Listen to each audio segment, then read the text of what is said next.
ቅዱስ የተጻፈ ዋሽተዋል እ ዋሽተዋል። እሺ ንፋስ ገባብህ። እሺ ሶስት ዲቤቶች አሉ። ሃኔልና አቦ ያደረጉት እኔና ታላቁ ጅብሪል ያደረግነው እንደዚሁም ደግሞ ጆ መልህቅና አክሊል ያደረጉት አለ የመጽሐፍ ቅዱስ ቃል እንግዲህ ይሄ አሁን ቄስ በፍቃዱ ያለው ነገር በቃ ጀስት የፕሮቴስታንቱ ትምህርት ነው። የፕሮቴስታንቱ ትምህርት የሆነው ፕሮቴስታንት ስለፈጠረው አይደለም፣ መጽሐፍ ቅዱሳዊ ስለሆነ ከመጽሐፍ ቅዱሱ ትምህርት ወደ የትም መውጣት ስለማይቻል ከዚህ እንኳን እንትን በካቶሊክ ቤተክርስቲያን ሉተር በነበረበት ቤተክርስቲያን ቆይ ሚዩት ላድርግ እንትን ድምጽ በጣም አለ። እሺ እንኳን በካቶሊክ ቤተክርስቲያን ሉተር በነበረባት ሉተር በወጣባት ቤተክርስቲያን አይደለም ዛሬ በእናንተ ቤተክርስቲያን ራሱ 81 መጽሐፍ የለም 81 መጽሐፍ ከዛ ከጻፈ በኋላ ማርቲን ሉተር ከፕሮቴስታንትና ምንድነው ከካቶሊክ ወደ 150 የሚደርሱ ጥያቄዎችን አውጥቶ ለነዛ መልስ ተከራካሪዎች ፕሮቴስታንት ብሎ መሰረተ ምናምን ነበር የጠየቁኝ። እንዴት መጣ ስላቸው ማለት ነው ፕሮቴስታንቲዝም እና በመንፈስ ቅዱስ የተጻፈ ዋሽተዋል ዋሽተውኛል። እሺ ዋሽተዋል። ጥያቄውን ብቻ አስቀምጥልኝ። ጥያቄ የዮሐንስ ራዕይ መጨረሻ ላይ ከዚህ መጽሐፍ ቅዱስ የቀነሰ ወይም የጨመረ የተረገመ ይሁን ስም አጠራሩ ብቻ እንደዛ ነገር ይላል፣ ያወግዘዋል። ስም አጠራሩ አይታወቅ ታምረ ማርያም ላይ አይ ለምን ስትፈልጋለህ? ግን ያው አያወግዘውም። አይ በዛው እያረምኩ ነው ለፈገግታ ምናምን። አይ ማርያም አላልኩማ። ያው ስም አጠራሩ ውግዘትን አይደለም ያመለክተው። እሺ አይ አይልም ነው መጽሐፉ ላይ አይልም እንደዛ። ለማንኛውም ግን ስለገባኝ አንተ የጠቀስከው ስለገባኝ ራእይ ላይ ያለውን ሐሳብ ስለሆነ እግዚአብሔር ዲፈንታውን ያጎልበታል ምናምን የሚለውን ስለሆነ ጥያቄህን አስከትልልኝ፣ ችግር የለውም። አዎ እና እነዚህ ከ66ቱ ላይ የተጠቀሱት መጽሐፍ ቅዱስ ከወጣ በኋላ ነው እና መጽሐፍ ቅዱስ ደግሞ ራሱ አውግዟቸዋል፣ የጨመረ የቀነሰ ብሎ ማለት ነው። ምን ተቀነሰ ታዲያ ከመጽሐፍ ቅዱስ ፕሮቴስታንቱ ከተነሳ በኋላ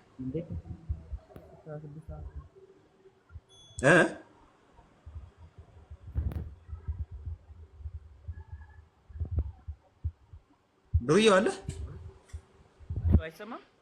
እሺ ንፋስ ገባብህ። እሺ አሁን ችግር የለውም። አሁን ቀጥል። ምን ተቀነሰ ከመጽሐፍ ቅዱስ እንዴ? ማርቲን ሉተር እነዚህ በሰው ሐሳብ የተጻፉ ናቸው ብሎ አንድ የቀነሳቸው 66 ያደረሳቸው ስንት ነበሩ? 80 ነበሩ። ኦ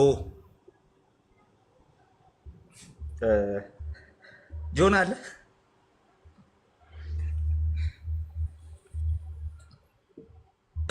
አንዱስ ይላል ዴቪድ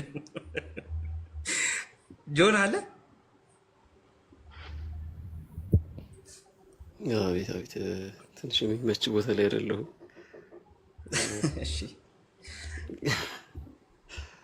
እስቲ እኔ እኮ በቀኖና ጉዳይ ካወራን ሌላ ሰፊ ነገር ነው የሚነሳው። ሲጀመር ማርቲን ሉተር ቀነሰ የሚባለው ነገር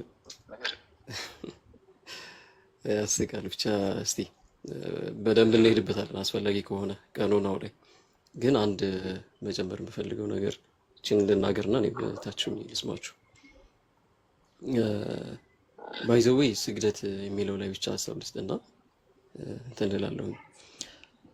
ስግደት ላይ አሁን ለምሳሌ አባቶች ምናምን ቅድም ሲጠቀስ ነበረ። የሚገርማችሁ ነገር በደንብ እንደዚህ በተለይ በሰባተኛው ጉባኤ ላይ ናይሲያንቱ ላይ ታውቃላችሁ በደንብ አርቲኩሌት የተደረገው ከስግደት አንጻር ከአይከን አንጻር እዛ ላይ ነው እና ሜዲቫል ኤጅ ላይ ነው ያ ነገር የመጣው። በተለይ ሁለት አይነት ይሄ ፕሮስኩኖና ላትሪያ ብለው ዱሊያና ላትሪያ ብለው የከፈሉት በዛ ዘመን ነው እንጂ የሚታወቀው። በተለይ ደግሞ እናንተና የቶሚስት የሆነውን ቲዮሎጂ ስትመለከቱት እንደዚህ አይነት ነገር ያስቀምጣል። ሶማ ቲዮሎጂ ላይ ቶማስ አኳይናስ ሁለቱ ለሁለት እንትን ይከፍለዋል። ስግደት የሚባለውን አምልኮ የሚባለውን ነገር ለሁለት ይከፍለዋል። የክብርና የአምልኮ የሚለውን ነገር ላትሪያን እና ዱሊያን ለመለየት ማለት ነው። ግን ይሄ ዲስቲንክሽን በጣም ስህተት እንደሆነ ያው የድሮም አባቶችም ይናገራሉ እንደዚህ አይነት ዲስቲንክሽን መስራት የለብንም። ኢቭን ስግደት የሚገባው ለእግዚአብሔር አብ ብቻ ነው፣ ለእግዚአብሔር ብቻ ነው የሚልን ሀሳብ እነ ሴንት አውገስቲን ራሱ ይናገራሉ። ከሱ ተነስቶ ነው ያንን ምንድነው ካቴጎሪ የሰራው የሚልን ሀሳብ አንዳንዶች ያው የካቶሊክ ስኮላሮች ቢናገሩ ኢቭን የድሮውን መሰረታቸውን ብንመለከት ሴንት ቶማስ አኳይናስ እና ላክታንቲየስ ባይዘዊ ላክታንቲየስ በጣም አይከን ቬነሬሽን ላይ ያለውን አቋሙ የታወቀ ነው እና እነዚህ አባቶች ኢቭን የማይቀበሉት ነገር ነው ይሄንን እንትን እና ሶሉስ ክርስቶስ ወይም ደግሞ ክብር ስግደት ለእግዚአብሔር ይገባል፣ ለኢየሱስ ክርስቶስ ብቻ ይገባል። ሶሉስ ዲዮ ግሎሪያ ብለን የምንጠራው ማለት ነው። ለአምላክ ብቻ ነው የሚሰጠው ክብር የሚባለውን ነገር አባቶች በደንብ ያስተማሩትና በቃ በመጽሐፋቸው በጽሁፎቻቸው ያስቀመጡት ሀሳብ እንደሆነ መታወቅ አለበት እና በ16ኛው ሴንቸሪ ላይ የተጠበቀ የሚቀመጥ ነገር አይደለም። ይሄን በደንብ መታረም አለበት። ድንገት ያመጣው ነገር አይደለም። ኢቭን ምንድነው የቀኖናን ጉዳይም ራሱ ከተመለከትን 16ኛው ሴንቸሪ ላይ ቁመን አይደለም እኛ ፕሮቴስታንቶችን ልንናገር የምንችለው። ወደ ኋላ ተመልሰን ብዙ መሰረቶች አሉ፣ በጣም ብዙ መሰረቶች አሉ እንናገር እናስቀምጥ ካልን ማለት ነው እና እባካችሁ 16ኛው መቶ ክፍለ ዘመን ላይ ቆማችሁ የምንናገር አይነት አድርጋችሁ እንዳታስቡት። በዛ ይታረም። ተባረኩልኝ። ጥሩ ሀሳብ እየሰጠን ነበር ቃሌ። ታች ሰማለሁ የሚመች ቦታ አይደለም። እሺ ጆናይ እስከቻልክ ድረስ ሁን ገስትል የምንፈልግ ሰዓት ይኖራል። እሺ ቄስ በፍቃዱ መጽሐፍ ቅዱሱ ሀሳብ ላይ የምትለው ነገር ካለ ለእናንተ ቅድሚያውን ልስጥ ብዬ ነው ሉተር ስለተነሳ። አክቹዋሊ ስለ መጽሐፍ ቅዱስ የተጠየቀው ጥያቄ ግልጽ አልመሰለኝም። ራሱ ሪፎርሜሽኑ አዲስ መጽሐፍ እንዳመጣ ወይ ደግሞ ቀድሞ በነበሩት ላይ ሌላ እንደጨመረ አይነት መረጃ እንደደረሰው ነው መሰለኝ ወንድማችን ጥያቄውን እዛ ላይ የመሰረተውና ጥያቄው ተስተካክሎ መመለስ ያለበት ይመስለኛል። እኔ እንደው ትንሽ መጨመር ፈልገዎች የሚል ጀዋብ የምትባለው ቦታ ላይ ነው ከተፈቀደልኝ ምልጃዋ ላይ በተመለከተ ብዙ ጊዜ ምልጃ የሚለውን ነገር ስናስብ እንዲሁ የመጽሐፍ ቅዱስን አጠቃላይ ሀሳብ ስናጠናው ሰው ስለ ኃጢአቱ ስርየት ፍለጋ ወደ እግዚአብሔር የሄደበት መንገድ ተደርጎ ስለሚታሰብ የምልጃ አስተምህሮት ስህተቱን የሚጀምረው ከዚህ ይመስለኛል።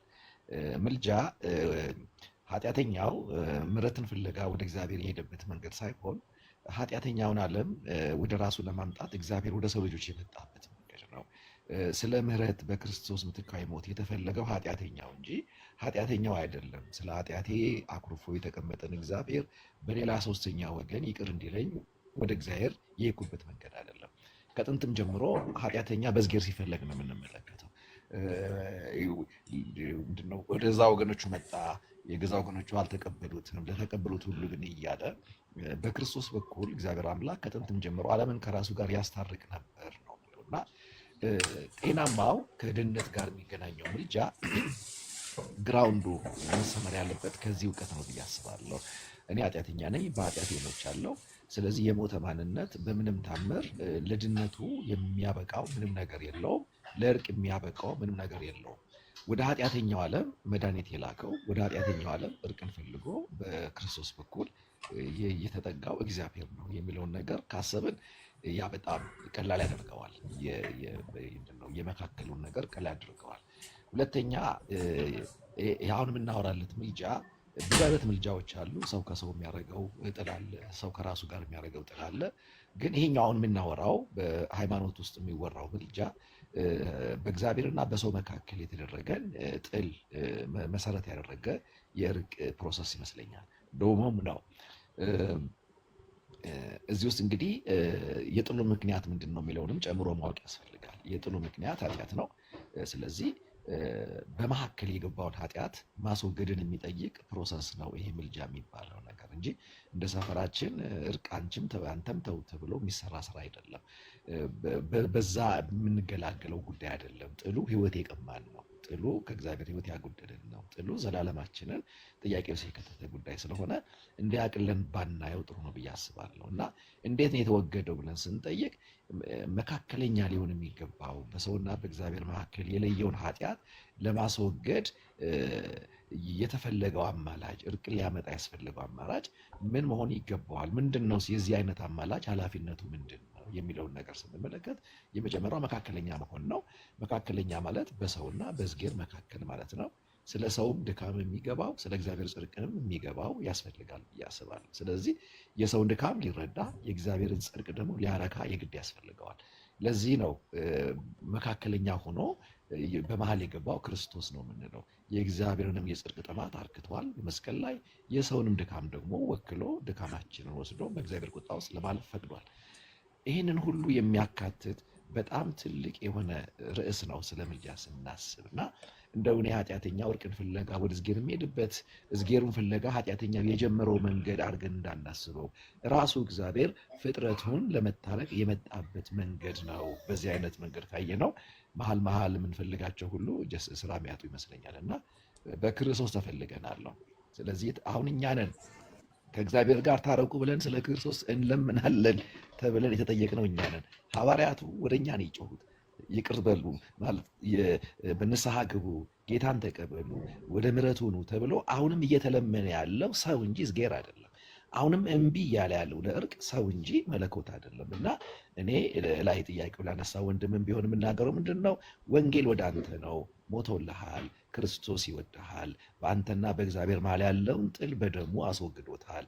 በሱ በኩል ለሚመጡ ሁሉ እግዚአብሔር ምን አድርገዋል? በሩን ከፍተዋል፣ ሊቀበልህ ወዷል። ዘመኑም የምህረት ዘመን ነው። በምህረት ዘመን ውስጥ ደግሞ አንተ አለ፣ እድለኛ ነህ። ይሄ የምህረት ዘመን ደግሞ ይመለከትሃል። አንተን አይመለከትም ብሎ ኤክሰፕሽናል አንተ አልተሰጠም። ስለዚህ በሩ ክፍት ነው። መካከለኛው ስራውን ጨርሷል እና በልጁ በኩል ለሚፈልገን እግዚአብሔር ልባችንን መክፈት ያስፈልጋል። የዕለቱም መልእክታችን ለአንተ ይሄ ነው መሆን የሚገባው ብዬ አስባለሁ። ተባረኩ። ቀልይ ተባረክ ቄስ፣ ጌታ ይባርክ። ዱርዬው እዚህ ላይ እንግዲህ ይሄ አሁን ቄስ በፍቃዱ ያለው ነገር በቃ ጀስት የፕሮቴስታንቱ ትምህርት ነው። የፕሮቴስታንቱ ትምህርት የሆነው ፕሮቴስታንት ስለፈጠረው አይደለም፣ መጽሐፍ ቅዱሳዊ ስለሆነ ከመጽሐፍ ቅዱሱ ትምህርት ወደ የትም መውጣት ስለማይቻል ከዚህ የተነሳ ልትይዘው የሚገባ ትምህርት ነው። ስለዚህ ይህንን ትምህርት መያዝ አለብህ ብዬ አስባለሁ። ምልጃው ላይ በጣም የተደጋገመበት ምክንያት እዚህ ላይ በቃ መካከለኝነት፣ ምልጃ፣ ወደ እግዚአብሔር የሚያቀርብ የሚሰገድለት ምናምን የሚሉ ሀሳቦች በሙሉ ሲምፕሊ ከእግዚአብሔር ጋር የተገናኙ ደግሞ የመካከለኝነትን ጉዳይ ከልጁ ከኢየሱስ ጋር የተገናኙ ብቻ ስለሆኑ ማለት ነው። ስለ መጽሐፍ ቅዱስ ባነሳው ላይ እኔ ትንሽ ልበልበት። መጽሐፍ ቅዱስ ሲጀመር ሉተር አለህ? ቆይ ልስማ መጀመሪያ። ድምፅህን አሰማኝ። አለክ? ዱርዬው አለ አሉ ጉድ። እሺ ቴንክ ዩ። ቅድም ሸውደውሃል ብዬክ ነበር። በመጀመሪያ ደረጃ ሉተር 100 ምናምን ሳይሆን አክቹሊ ከሱ ያንሳሉ የጻፋቸው ቴሲሶች። በነዛ ውስጥ መጽሐፍ ቅዱስን የተመለከተ ወይም የማያስፈልጉ የመጽሐፍ ቅዱስ ክፍሎች አሉ ብሎ የተናገረው ምንም አይነት ነገር የለም በቴሲስ ውስጥ ራሱ ማለት ነው። 95 ናቸው። ከነዛ ውስጥ ግን መጽሐፍ ቅዱስን የተመለከተ ይሄ አያስፈልግም ብሎ ያወጣው ነገር የለም በአጭሩ። የመጀመሪያው ነገር እሱ ነው። ሁለተኛው ነገር ደግሞ 80 ያልከው 81 ልትል ይመስለኛል። እንኳን እንትን በካቶሊክ ቤተክርስቲያን ሉተር በነበረበት ቤተክርስቲያን ቆይ ሚዩት ላድርግ፣ እንትን ድምጽ በጣም አለ። እሺ እንኳን በካቶሊክ ቤተክርስቲያን ሉተር በነበረባት ሉተር በወጣባት ቤተክርስቲያን አይደለም ዛሬ በእናንተ ቤተክርስቲያን ራሱ 81 መጽሐፍ የለም 81 መጽሐፍ ዛሬ ራሱ ማለት ነው። 81ዱ ለስሙ ይባላል እንጂ የእናንተው ሊቃውንት እንደሚናገሩት ቁጥር ለመሙላት ብቻ የገቡ ናቸው እንጂ 81 የሚባል ነገር የለም ይላሉ። ወይ 78 ወይ 76 ነው መሆን ያለባቸው ብሎ ነው የሚያስቀምጠው። የእናንተ ሊቃውንት ራሱ በዛ መንገድ ነው የሚያስቀምጡት። ስለዚህ እናንተ ራሱ 81 መጽሐፍ የላችሁም እንኳን ካቶሊክ ቀርቶ ማለት ነው። ስለዚህ 81 ያልከው ስህተት ነው። 81 ልትል እንደሆነ ስላሰብኩኝ ነው ያስተካከልኩ። 80 ያልከው 81 ልትል አስበህ ስለሆነ የሚሆነው እሱን አስተካክዬ። ግን ይሄ የመጽሐፍ ቁጥር በካቶሊክ ቤተክርስቲያን አይታወቅም። እንኳን በካቶሊክ ቤተክርስቲያን በኦርቶዶክስ አብያተ ክርስቲያናት ራሱ የቁጥር የሚታወቀው ኢትዮጵያ ውስጥ ነው። ኢትዮጵያ ውስጥ ሲታወቅ ራሱ 81 የሚሞሉ መጽሐፍት አሉ አይደለም? ጥያቄ የለም ራሱ እንደዛ የሚባል ፍትሐ ነገሥቱ ብቻ እንደዛ ስላለ ብቻ ነው 81 የምትሉት እናንተ እንጂ የለም ጭራሽ 81 የሚባል መጽሐፍ። ኦኬ። ስለዚህ በካቶሊክ ቤተክርስቲያን የኃይለ ኢየሱስ እንደጻፈው ነው ያለው የመጽሐፍ ቁጥር 73 መጽሐፍ ነው። እነዛ 73 መጽሐፍት ውስጥ ግን ኦኬ የእግዚአብሔር ቃል አይደሉም ወይም ደግሞ እስትንፋሰ እግዚአብሔር አይደሉም ተብለው በፕሮቴስታንቱ የሚታመኑ አሉ። እሱን ያለው ሉተር አይደለም፣ አስቀድሞም ሉተር አይደለም ያለው ሰከንድ ቲር ቦክስ ናቸው ያሉት። ከሉተር አስቀድሞ የነበሩ 4ኛ ክፍለ ዘመን ላይ 5ኛ ክፍለ ዘመን ላይ የነበሩ የቤተክርስቲያን አባቶች ናቸው፣ ሊቃውንት ናቸው። ለምሳሌ ሩፊነስ 65 መጽሐፍትን ትንቢተ ኤርሚያስን ከሰቆቃው ኤርሚያስ ጋር ስለሚቀላቅሉ ማለት ነው በእኛ 66 የምንለው ማለት ነው የሚቀበለው እነሱን ነው እንደ እስትንፋሰ እግዚአብሔር ማለት ነው። አንድ ሁለተኛ ለምሳሌ ሌላ እነ ጄሮምን መጥቀስ ትችላለህ። ጄሮም ደግሞ 66ቱን እኛ የምንቀበላቸውን መጽሐፍት ነው የቀኖና መጽሐፍት ብሎ የሚቆጥራቸው፣ ሌሎቹን አፖክሪፋ ብሎ ይቆጥራቸዋል። አፖክሪፋ ሲል ሊነበቡ የማይገባቸው እያለ አይደለም፣ በቤተክርስቲያን የሚነበቡ ግን ደግሞ ዶክትሪን የማይሰራባቸው ማለት ነው። አይታል። ስለዚህ ከፕሮቴስታንቱ ማስቀድሞ የነበሩ በቤተክርስቲያን ያለፉ ሊቃውንት ራሳቸው በቤተክርስቲያን ውስጥ ሊነበቡ የሚገባቸው ግን ዶክትሪን የማይሰራባቸው ብለው የከፈሏቸው መጽሐፍት ናቸው ማለት ነው። ወደ አትናቴዎስ ስትመጣ አትናቴዎስ ከነዚህ መጽሐፍት ውስጥ ከ73ቱ ራሱ 2 መጽሐፍትን ምናምን ነው የሚያስገባው፣ አንድ መጽሐፍ ያወርዳል እንጂ ሲምፕሊ ፋውንቴን ኦፍ ሳልቬሽን ብሎ የሚጠራቸው መጽሐፍት ከፕሮቴስታንቱ ቁጥር ጋር የሚቀራረቡ ናቸው።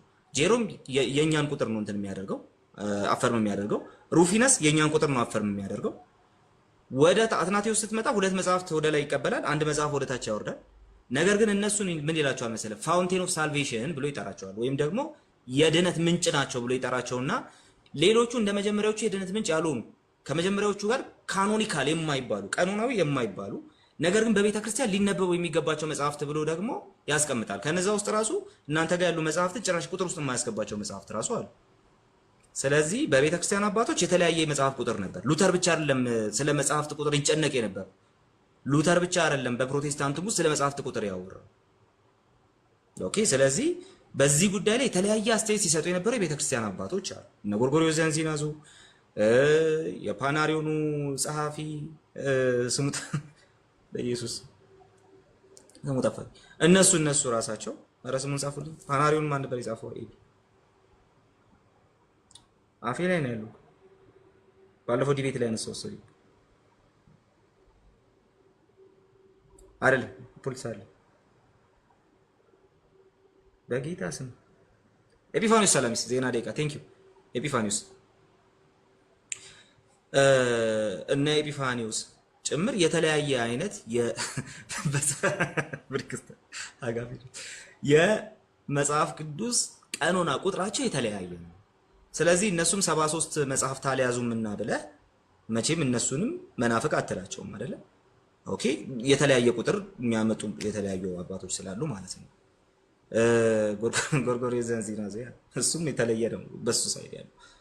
ከሁለተኛ ክፍለ ዘመን ብታመጣ እነ እንትን አሉ እነ ማን ነው ዛሬ አባቶች ስም እየጠፋኝ ነው ጋይስ።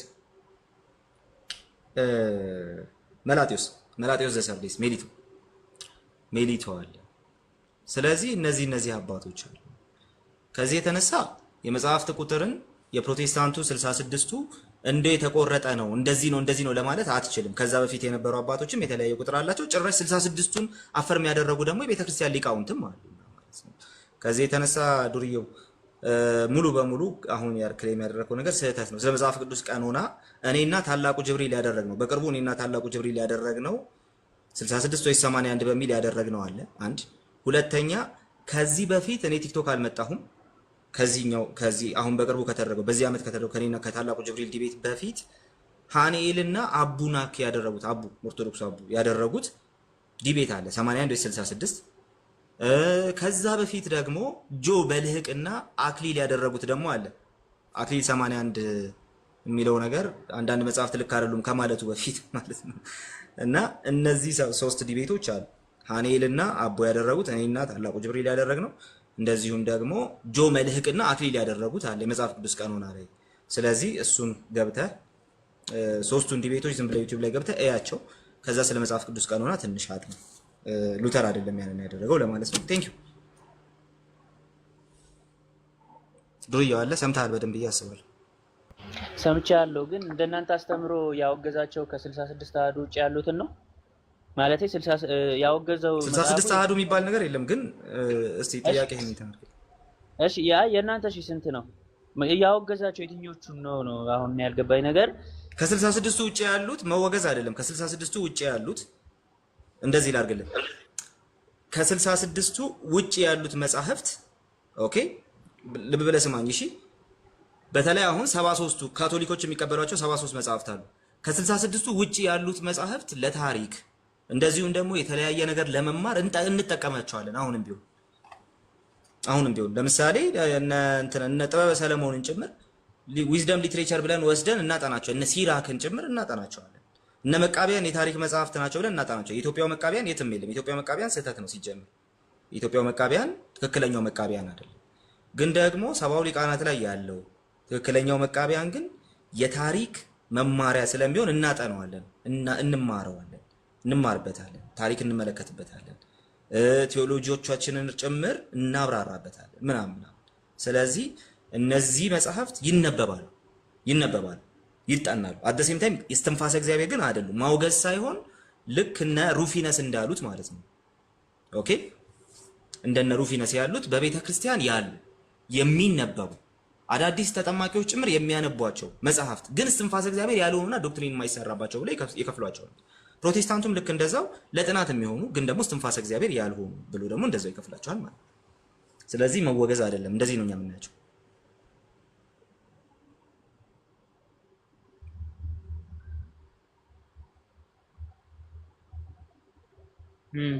አይ አንተ ያልከኝ ነገር ግልጽ ሆኖልኛል። ግን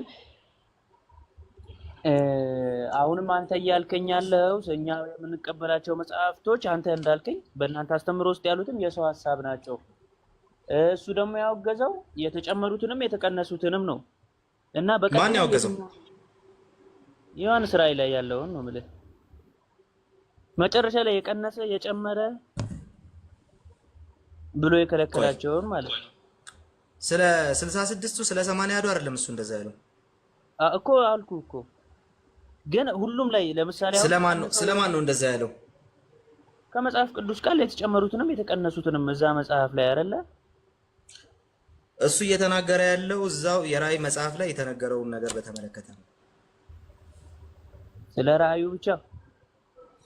እሺ እሱን ግልጽ ላድርግልህ፣ የመጨረሻ ስለሆነ እሱን ግልጽ ላድርግልህ። የራእይ መጽሐፍ የሚናገረው በድፍን አዲስ ኪዳንና ብሉይ ኪዳን በብሉይ ኪዳንና አዲስ ኪዳን ከስቷል ይላል እንዴ? ጃኬት ለብሳለሁ አይደል? በብሉይ ኪዳንና አዲስ ኪዳን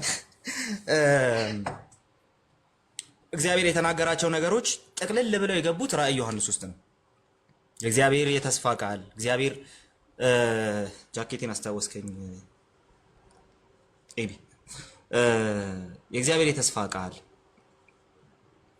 እግዚአብሔር ለቅዱሳኑ የያዘው ነገር ቅዱሳኑ ጸንተው ምን እንደሚወርሱ ጭምር ከብሉይ ኪዳኑ ጀምሮ በተለይ ደግሞ በአዲስ ኪዳን ከማቴዎሱ ጀምሮ እስከ ራእይ ድረስ የተነገረው ነገር በሙሉ በዛ በራእይ መጽሐፍ ጥቅልል ብሎ ገብቷል። ማንም ከዚህ መጽሐፍ ቃል አንዳች የሚያጎድል እግዚአብሔር እድል ፈንታውን ያጎድልበታል ሲል በዛ መጽሐፍ ላይ የተነገረውን ነገር አይዲያ ነው እያነሳ ያለው እንጂ የመጽሐፍ ቅዱስ ቀኖናን እያነሳ አይደለም። በዛ መጽሐፍ ውስጥ የተነገረው ነገር ጌታ ኢየሱስ ክርስቶስ መጥቷል። ኦኬ፣ ድሮ በምሳሌ በጥላና በምሳሌ ይነገር የነበረው አሁን በአካል ደረጃ ኢየሱስ መጥቷል፣ ሞቶልናል። አሁን ደግሞ ወደ አባቱ አድርጓል፣ ተመልሶ ይመጣል። እሱ አሸናፊ ሆኗል። ኦኬ፣ እሱ አሸናፊ ሆኗል። ከሱ ጋር የሚያምኑ ባለፈው ብያቸዋለሁ። ዮሐንስ ራእይ ኤቢዚ ጋር አለ ብዬ አስባለሁ ከታችን መሰለኝ እንጂ ዮሐንስ ራእይ መጽሐፍ ያስፈልገዋል፣ መነጽር ያስፈልገዋል። ያ መነጽር ደግሞ ወደዚህ እንዳንል መጽሐፉን ፎከስ ዶን እንድናጠናው ያደርገናል። ስለዛ መነጽር ድጋሚ ከኤቢም ጋር በደንብ እናነሳዋለን። ይወደዋል በጣም አፖካሊፕስ ስሙን ይወደዋል መጽሐፍና መነጽር ያስፈልጋል። ያ መነጽር እንደዚህ ነው። ኢየሱስ አሸንፏል። መጥቶ ሞቶልን ከሞት ተነስቶ ወደ አባቱ ሲያደርግ በቃ አሸንፏል። ከሱ ጋር ጸንቶ የሚኖር ደግሞ እሱም አሸናፊ ይሆናል፣ ድል ነሺ ይሆናል። ከሱ ጋር መጽናትን ቤተክርስቲያን መልመድ አለባት። ከሱ ጋር ጸንታ ልትኖር ይገባል። ከሱ ጋር የሚጸኑ ሁሉ እነሱ አሸናፊዎች ናቸው። ስለዚህ ያንን ዘላለማዊ እረፍት ይወርሳሉ ነው ፖይንቱ። እሱ ስለዚህ ወደዛ ወደዚህ እንዳትሉ እግዚአብሔር በሰጣችሁ የተስፋ ቃል ላይ ጸንታችሁ በዛ ሀዲድ ላይ ተገኙ። በማታስቡበት ሰዓት ጌታ ኢየሱስ ይመጣል፣ ቤተ ክርስቲያንን ይወስዳታል፣ ከሱ ጋር አብሮ ያኖራታል። በቃ የመጽሐፉ ዋና ቲም ይሄ ነው። መጽሐፉ ሊነበብ የሚገባበት መነጽር ይሄ ነው። ሌላ መነጽር እያደረገ ምናምን ከሆነ አደጋ ውስጥ ስለምንገባ ማለት ነው። ስለዚህ እንደዛ ከሆነ የራእይ መጽሐፍ ላይ ማንም ሰው ከዚህ መጽሐፍ ቢያጎድል ሲል ስለ መጽሐፍ ቅዱስ ቀኖና የተነገረ ሳይሆን በራእይ ብቻ ሳይሆን ከሱ በፊት በነበሩትን መጽሐፍ የተነገረውን ያንን የድነት ነገር ክርስቶስ እስከሚመጣ ጸንቶ የመኖርን ነገር ከቤተ ክርስቲያን የሚጠበቅን ነገር እግዚአብሔር ለቤተ ክርስቲያን ሊያደርግላት ያለውን ነገር እግዚአብሔር ለቤተ ክርስቲያን ያደረገላትን ነገር ያንን ሁሉ ራእይ ውስጥ ጥቅልል ብሎ የገባውን ያንን ሁሉ ነገር ኦኬ ከነዛ ውስጥ ከተነገረው ጥቅልል ብሎ ከገባው ሐሳብ ውስጥ የሆነ ነገር አውጥቶ ትምህርቱን ለውጦ የሚያስተምር ቢኖር የሆነ ነገር ቢያጎድል ያ መጽሐፍ የሚናገረውን የሆነ ነገር ቢያጎድል እግዚአብሔር እሱን አይምረውም ፖይንቱ እንጂ የመጽሐፍ ቅዱስ ቀኖናን የሚናገር ነገር አይደለም። መጽሐፉን ጥቅሱን ልትፈታ የሚገባው በዛ መንገድ ነው።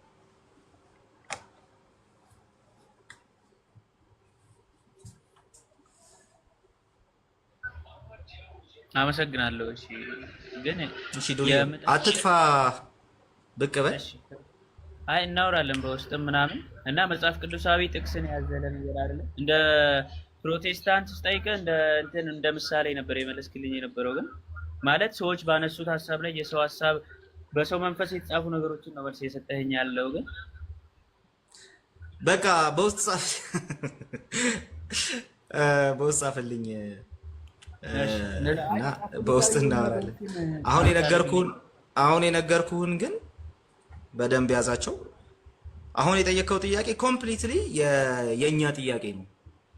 መጽሐፍ ቅዱስ እንትን የማይለውን ነገር መጽሐፍ ቅዱስ ጭራሽ የኛው ሁላ የሶሎ ስክሪፕቸር ሁላ ጥያቄ ነው። መጽሐፍ ቅዱስ ላይ ብቻና ሌላ ነገር ሳይጨመር ካልክ ሶሎ ስክሪፕቸር አለ ኦርቶዶክስ ሁላ አይደለህም። እና አንተም አስብበት እሱን ነገር ግን በውስጥ ደግሞ አወራኝ። ዋናው ማውራት ያለብን ስለ ድህነት ስለሆነ እሱ ላይ በደንብ አወራኝ። በውስጥ ጻፍልኝ እመልሳለሁ። ያንተን ካየው እመልሳለሁ። ጌታ ይረዳኛል። ለማንኛውም ቻው፣ ደህና ዋል። እሺ ደህና ዋል። ፎሎ ባክ መልስልኝ እናወራለን። እሺ ቻው። ቃልዬ እንዴት ናችሁ? ሰላም ብያለሁ ሁላችሁንም። ቄስ ሰላም ብያለሁ። ካሎራው እንዴት ነህ? አንድ የነፍስ ጥያቄ ነበረኝ ሰክራመንት ላይ የነፍስ ከባድ ቢመለስ ግን ቄስ ፍቄ ቢመልስልኝ ደስ ይለኛል። እስኪ ጥያቄውን ጠይቅና እኔ ከነካውት በኋላ ነው ሌሎች የሚነኩት። ኢየሱስ ክርስቶስ በእነሱ በሉተራን ትምህርት ነው ኢየሱስ ክርስቶስ በአካል ይገኛል የጌታ ስጋና ደም በምንወስድበት ጊዜ እሱ ላይ ነው ጥያቄ እና ጥምቀት ላይ እንደዚህ አይነት ትምህርት አለ ወይ በሉተራን? እኔ ሉተራን ሄጄ እካፈላለሁ፣ ግን የጌታ ስጋና ደም በሚወስድበት ጊዜ ኢየሱስ ክርስቶስ በአካል ይገኛል ብለው ያምናሉ ወይ? አዎ ያምናሉ። ግን የሚያምኑበት መንገድ በአካል ሲባል ይሄ ስጋ ልክ እንትኖች ካቶሊኮች እንደሚሉት ሎካል በሆነ መልኩ ሎካል ፕሬዘንስ ሆኖ ሊትራል ስጋውን ልክ እንደ ካኒባሊዝም እንበላለን ግን እያሉ አይደለም። ፊዚካል ፕሬዘንስ በፕሮቴስታንቲዝም ውስጥ የታወቀ ነው። ስፒሪቹዋል ፕሬዘንስም የታወቀ ነው። ባለፈው ስናወራበት ነበረ ሌላ ሩም ይሄንን ማለት ነው። አንዱ የሉትራኑ ፊዚካል ፕሬዘንስ ነው። ሁለተኛው ደግሞ የሪፎርምዶቹ በካልቪኒስቶች ሳይድ ያለው ስፒሪቹዋል ፕሬዘንስ ነው። በሁለቱ መካከል ከፕሮቴስታንቱ ጅማሬ ጀምሮ ሙግቶች አሉ። ስፒሪቹዋል ነው ወይስ ሎካል ነው? ከዛ ፔንቴኮስታሊዝሙ ሲነሳ በተለይ ከ110 150 ዓመት አካባቢ ጀምሮ ደግሞ ሌላ አይዲያ ደግሞ አለ። እሱ ደግሞ ኒውማቲክ ፕሬዘንስ የሚባል ነው። አዎ በመንፈስ ቅዱስ ኃይል ኢየሱስ ክርስቶስ ይገኛል የሚለው ሐሳብ ነው። ይሄኛው ይለያል፣ ከሁለቱ ይለያል ይሄ። ስለዚህ በጉዳዩ ላይ የተለያዩ ምልከታዎች አሉ ማለት ነው። ከነዛ ውስጥ አንዱ የሉትራኑ ፊዚካል ፕሬዘንስ ነው። መካነ ኢየሱስም እሱን ኦሬዲ አትቀበለውም ብዬ አላስብም። ምክንያቱም የሉትራን እንትን ስለሆነች ማለት ነው። ችግሩ ምንድነው? አሁን የኔ ትክክልና እንትን ነው። አንተ እንትን ካላደረክ ያኛውን ካላመንክ እንደው እንትን አይደለህም ክርስቲያን አይደለህም ግን አንባባልም። ፕሮቴስታንቲዝሙ በዚህ ሲሟገት ኖሯል። ግን አንዱ አንዱን ክርስቲያን አይደለም ቤተክርስቲያን አይደለም ሲባባል ግን አልኖርም። ሙግቱ ይቀጥላል። እዚህ በቲክቶክ ሁሉ አንፈተውም፣ ገና ይቀጥላል። ግን ሙግቱ አንዳችን ከክርስትና ይወጣን አንዳችን ከክርስትና ያልወጣን አይደለንም ማለት እንዲያደርገን የሚያደርግ አይደለም ማለት ነው። ሶ አሁን በሉትራኑ ምልከታ ውስጥ የፊዚካል ፕሬዘንስ የሚባለው ነገር ምንድን ነው የሚለውን ነገር ግን ቄስ በፍቃዱ ጊዜ ካለው መመለስ ይችላል። አደራ ጥያቄ ስለሆነ ዲቤት እንዳታደርገው፣ ጥያቄ ብቻ ነው የሚሆነው። ቄስ በፍቃዱ ትችላለህ ማውራት? ልቀጥል? አይ ቆይ፣ አይ በደንብ መልሰዋል። ያለውን ምልከታዎች ቪዎቹን አስቀምጣቸዋል። ቃሌ እንዳልከው ነው። የክርስቶስ ስጋና ደም ኢን ዘ ፎርም ኦፍ ወይን እና ብሬድ ይገኛል የሚል አቋም ነው ካታኪዝሙ ላይም እንደገናም ደግሞ ቡክ ኦፍ ኮንኮርድ ላይ አንቀጽ 2 ላይ መስለኛ ያስቀመጠ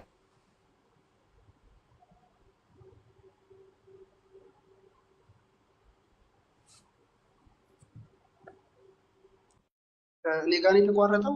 ቃልዬ አይሰማም።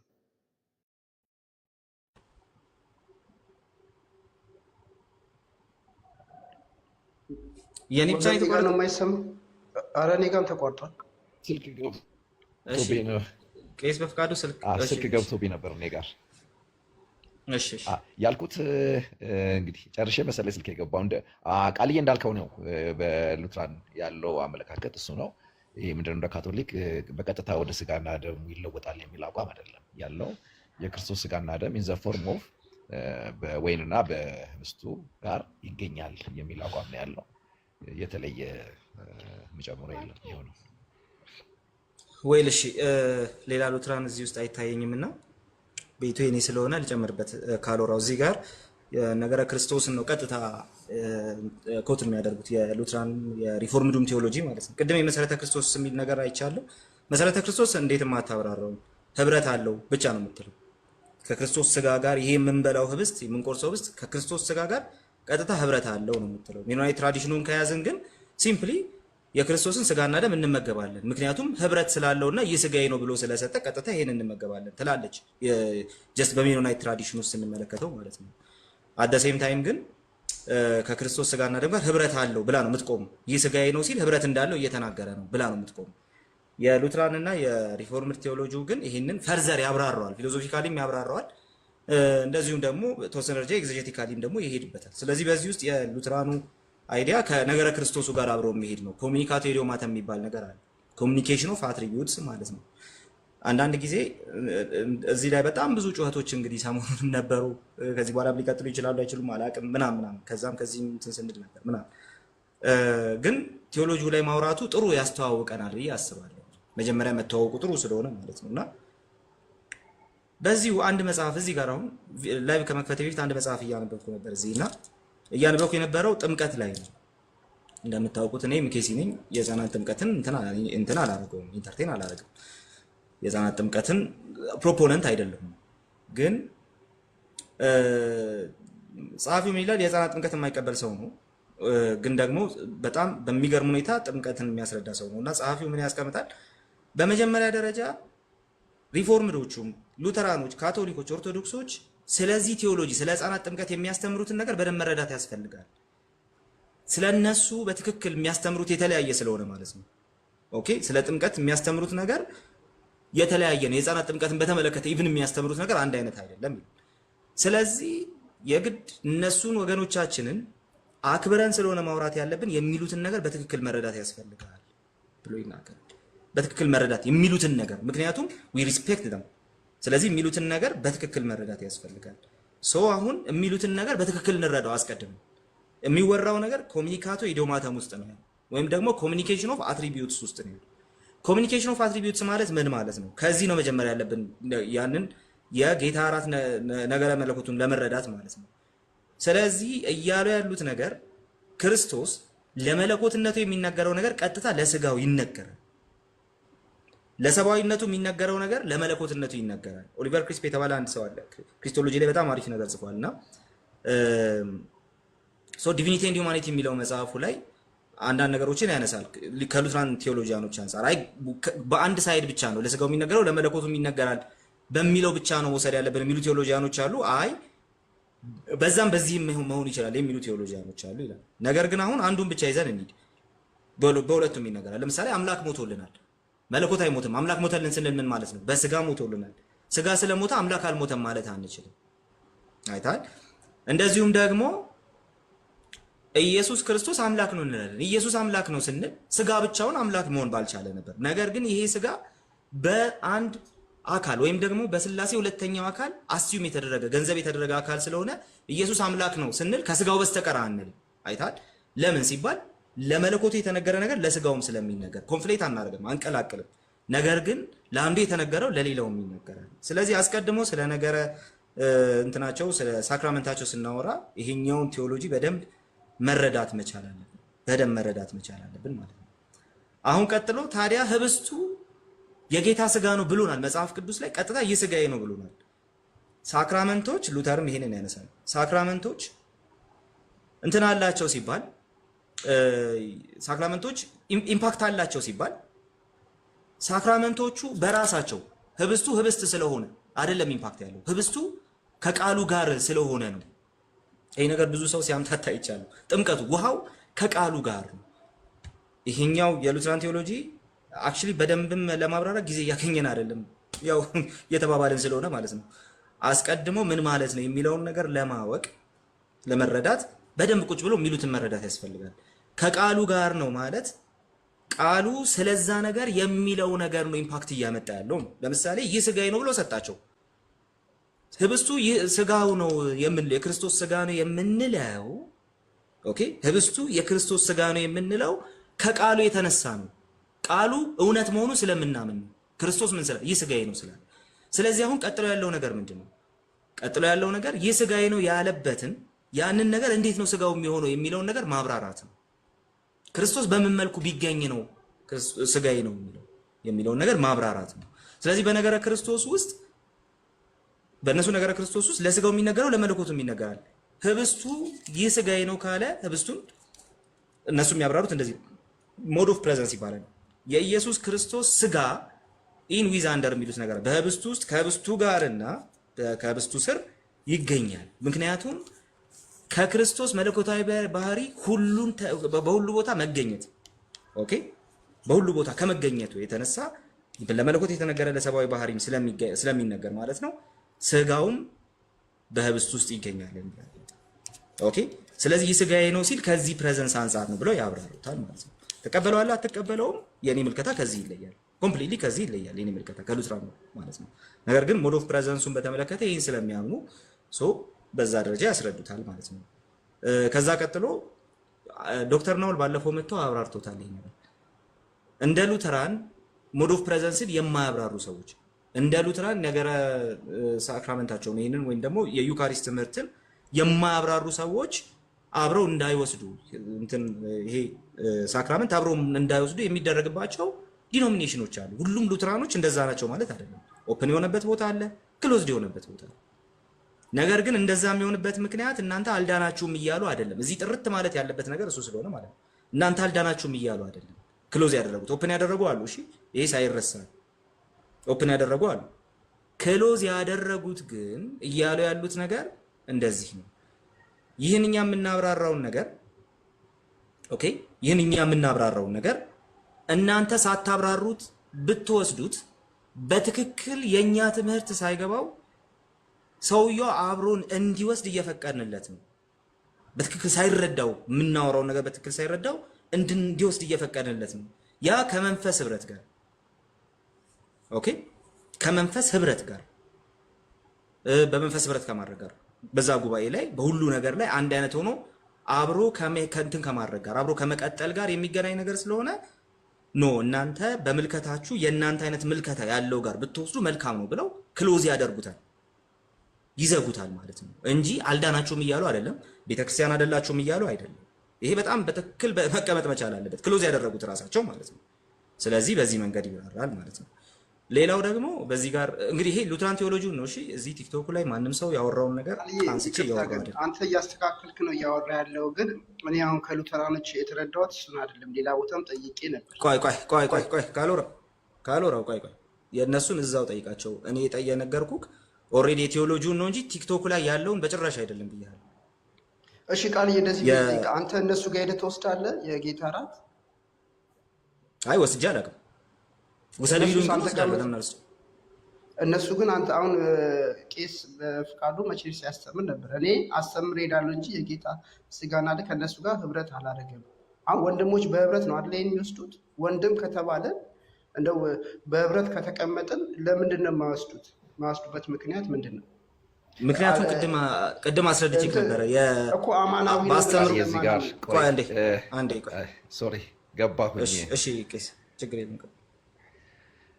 አሁን ያለውን ያልኩበት ቦታ የት ነው? ከየት ነው ያገኘው? እንደዛ ስል የሰማበት ቦታ ባለፈው ቤት የተከፈተ ጊዜ በህፃናት ጥምቀትና ባለፈው አስተምሬ ሄዳለሁ እንጂ አልለብስም አልወስድም ብሏል ብሎ ተናግሯል ስላለ ለዛ ነው እኮ አሁን ግልጽ አድርግልኛ። እሺ እንደዛ ከሆነ አይ በቃ ካሎሮ በቃ ቆይ አንዴ ቴዎሎጂውን ነው ያወራን። እሺ እንደ ፍልክ እየተጫንከኝ ነው እንዳወራ ፍቀድልኛ። ቃል አይ ቆይ ጥያቄ አንዴ ቆይ ካሎሮ አንዴ ቤቱን የከፈትኩት እኔ ስለሆንኩና የጥያቄና መልስ ሰዓት ስለሆነ ቀጥታ እኔ እያወራሁ ነው። እኔ ካወራሁ እኔ ጋር ነው መጨረስ ያለብህ። አንደኛ፣ ሁለተኛ ደግሞ አሁን ቄስ በፍቃዱ ያላለውን ነገር ብሏል እያልክ ነው። ስህተት ነው ይሄ። በቃ ትክክል አይደለም። ቀጥታ አሁን ስለ ቴዎሎጂው ጠይቀኸኛል፣ እኔ እየመለስኩልህ ነው። ቴዎሎጂውን በተለየ መንገድ እንትን ብላችኋል። እነሱ እያሉ ያሉት ነገር እናንተ ቤተክርስቲያን አይደላችሁም ነው እያሉ ያሉት እዚህ ቲክቶክ ላይ ያሉት ካልክ እንዲህ ያለ ሰው ካለ ይኸው ፊት ለፊት ነው የምነግርህ።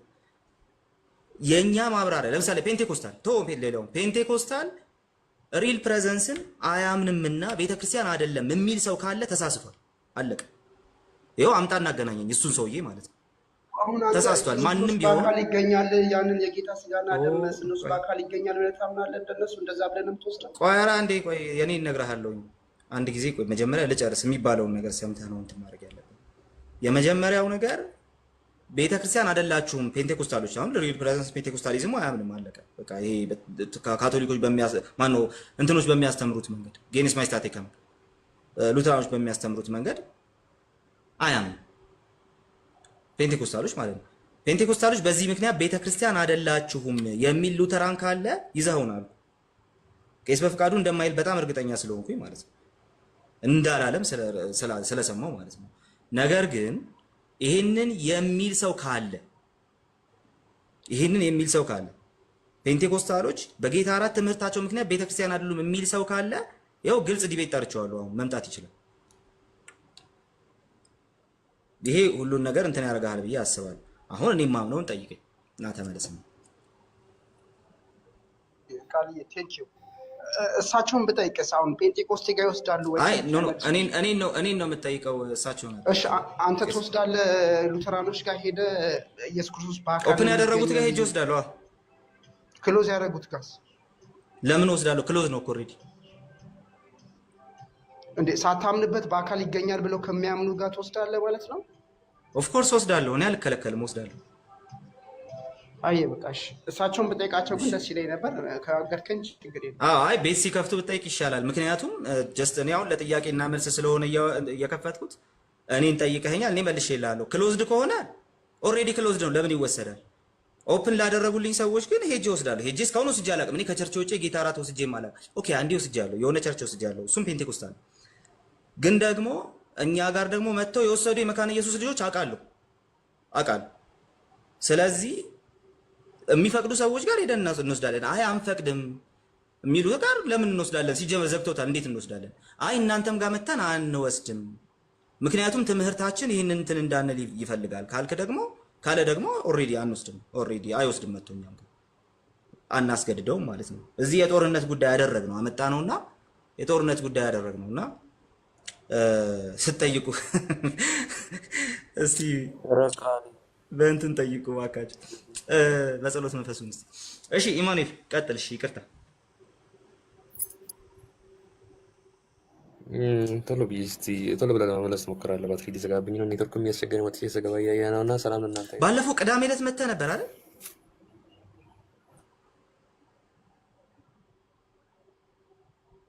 አውርተን ነበር። ኦኬ እሺ፣ እንኳን ደህና መጣ ድጋሚ ብሮስኪ።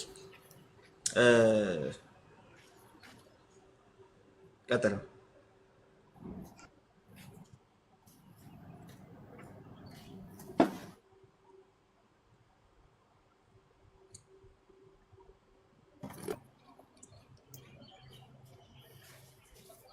ኢማኑኤል እየጠበቅኩ ነው አለክ።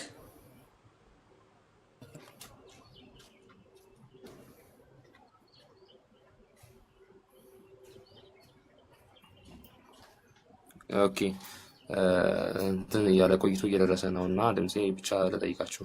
3 ጥያቄ ነው ያለኝ። አይ ቲንክ እያወራችሁ ስትሄዱ እየተመለሰልኝ እየሄደ ስለሆነ ቶሎ ብዬ ጠይቄ አንደኛን ትመለሳለህ። አንደኛው ምንድን ነው መዝሙረ ዳዊት ምዕራፍ 31 ላይ ያለው ክፍል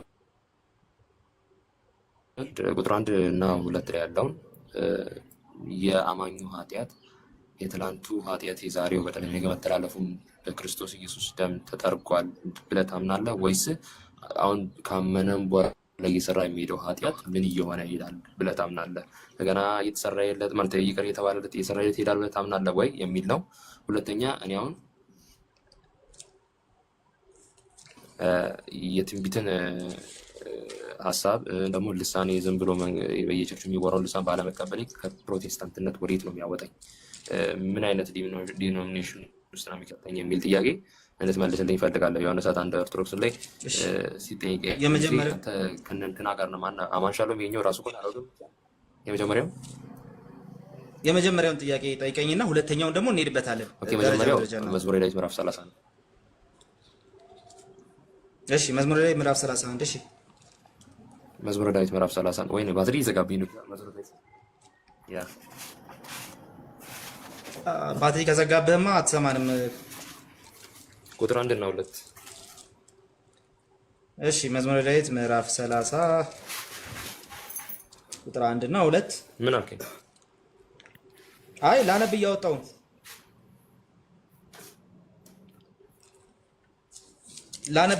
እሺ 31 ነው 32 ኦብቪስሊ እኔ በአፑ ስለምጠቀም ቅንፍ ምናምን። እሺ ምን የሚለውን ነው የፈለከው? ንገረኝ፣ ችግር የለውም።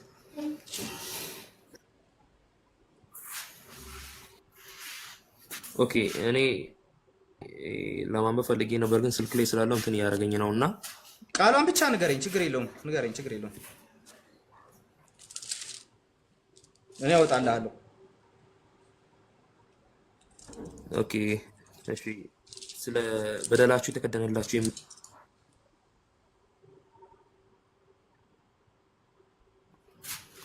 ምዕራፍ 32 ቁጥር 1 ላይ ነው መሰለኝ። እሺ መተላለፉ የቀረችለት ኃጢአቱም የተከደነችለት ምስጉን ነው የሚለው ነው። እሱኛውን ሁለቱን እሺ እግዚአብሔር በደል የማይቆጥርበት በመንፈሱም ሽንገላ የሌለበት ሰው ምስጉን ነው።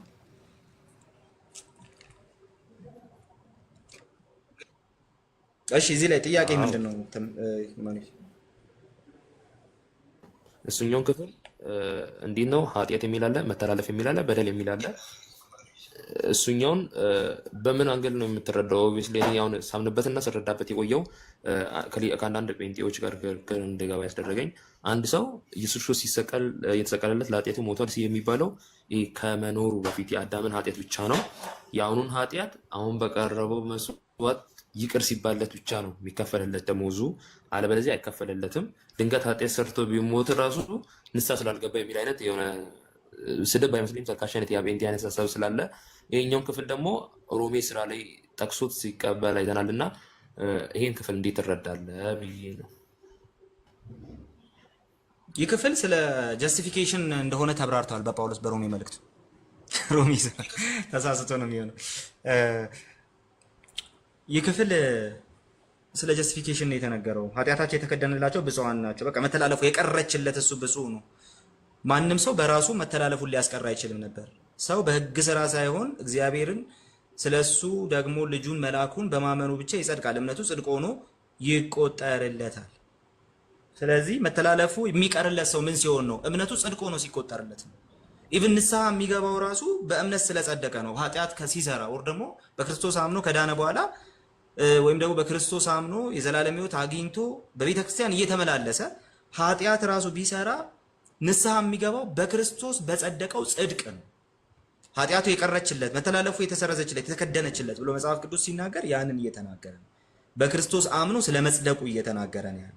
በቃ የኃጢአት ቀንበር ተሰብሯል። የኃጢአት ኃይል ተሰብሯል። ከዚህ በኋላ ከኃጢአት በታች የምንሆንበት እድል የለም። ለምን? በክርስቶስ የመስቀል ሞት ኦልሬዲ ኃጢአታችን ተከድኖልናል ወይም ደግሞ ተደምስሶልናል፣ ይቅር ተብለናል። ስለዚህ ከዚህ በኋላ የምንሰራው ኃጢአት ያቆሽሸናል? አዎ ያቆሽሸናል።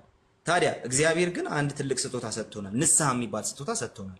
በእምነት ስላጸደቀን ኦልሬዲ ወደ እግዚአብሔር መንግስት ስለገባን ወደዚህ ደም እንደገና ቀርበን መታጠብ ብቻ ነው የሚጠበቅብን። በንስሐ ራሳችንን ማደስ ብቻ ነው የሚጠበቅብን። ስለዚህ ኃጢአቱ የተከደነችለት ብፁዕ ነው። አዎ ለምን? ከጀስቲፊኬሽን የተነሳ በእምነታችን ስንጸድቅ አንድ ጊዜ በፈሰሰልን ደም አንድ ጊዜ ጸድቀናል። ኢቬንቹዋሊ ጸድቀናል። ጽድቅ አንድ ጊዜ ስለሆነ ማለት ነው። እያደገ የሚሄድ ጽድቅ የለንም። አንድ ጽድቅ አለ፣ ኮንቲኒየስ አስፔክት አለ።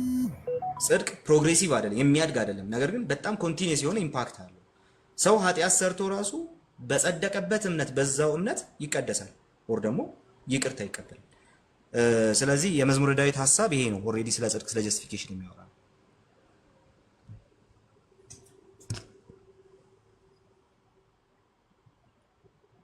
አለ። ኢማኑኤል ኦኬ አለው ክፍሉን በዛ ልክ ስለመጣልኝ ታንኪ ኦብቪስሊ አንዳንዱ እና ሌሎቹ የሚፈቱበት መንገድ አለ።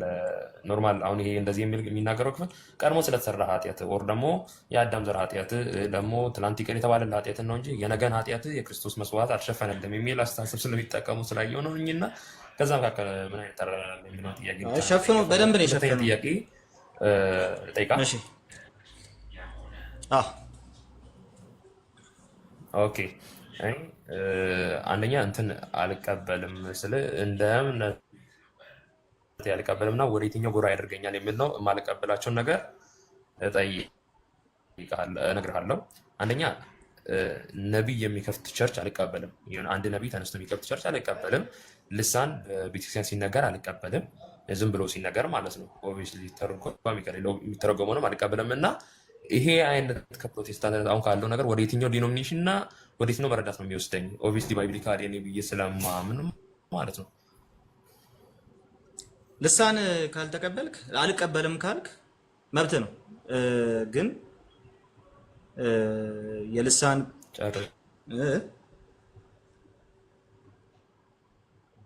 ምን አልክ? እሺ ልሳን አልቀበልም ካልክ መብትህ ነው። በጣም ኔትወርክ እያስቸገረ ነው። ልሳን አልቀበልም ካልክ መብትህ ነው። ልሳን አለመቀበልም መብትህ ነው። ያው ሊያከራክር ይችላል ስለምቀበል።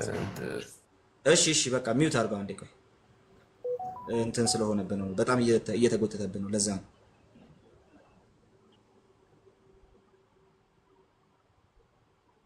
አዎ እንደዛ እያደረገ ነው። አሁን ልሳን እኔ አልቀበልም ባዩ ኤግዚስት አላደረገም ልልህ ሳይሆን በቤተክርስቲያን ሁሉ ሰው በልሳን ጸልዩ ተብሎ ሲጸልዩ ድምፅ አድርገው ሲያወሩ ነው። እሺ አሪፍ ክላሪፊኬሽን ነው። አንድ ጊዜ እንትን አድርገው ሚውት አድርገው እንትን ስለሆነ ነው። እሺ በጣም እየዘገየ ነው የሚደርሰውና ሚውት ላድርገው። ቆይ ሚውት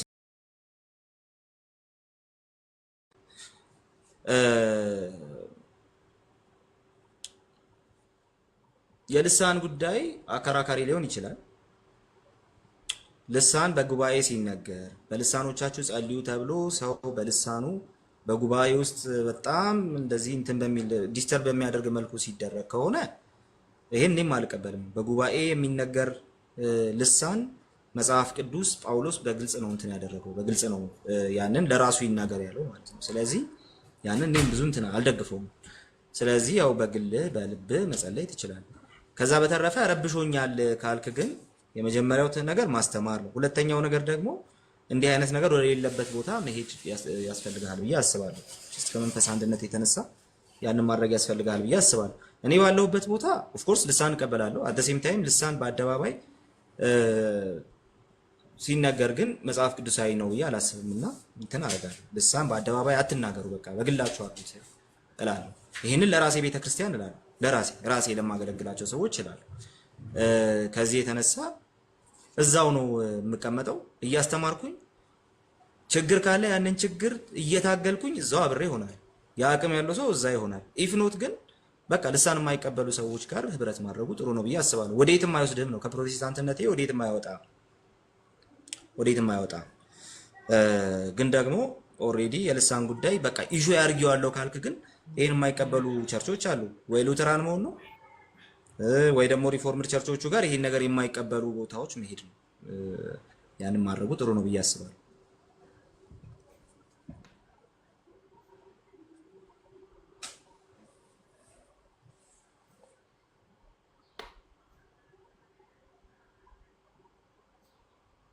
ኢማኑኤል ጨረሰ?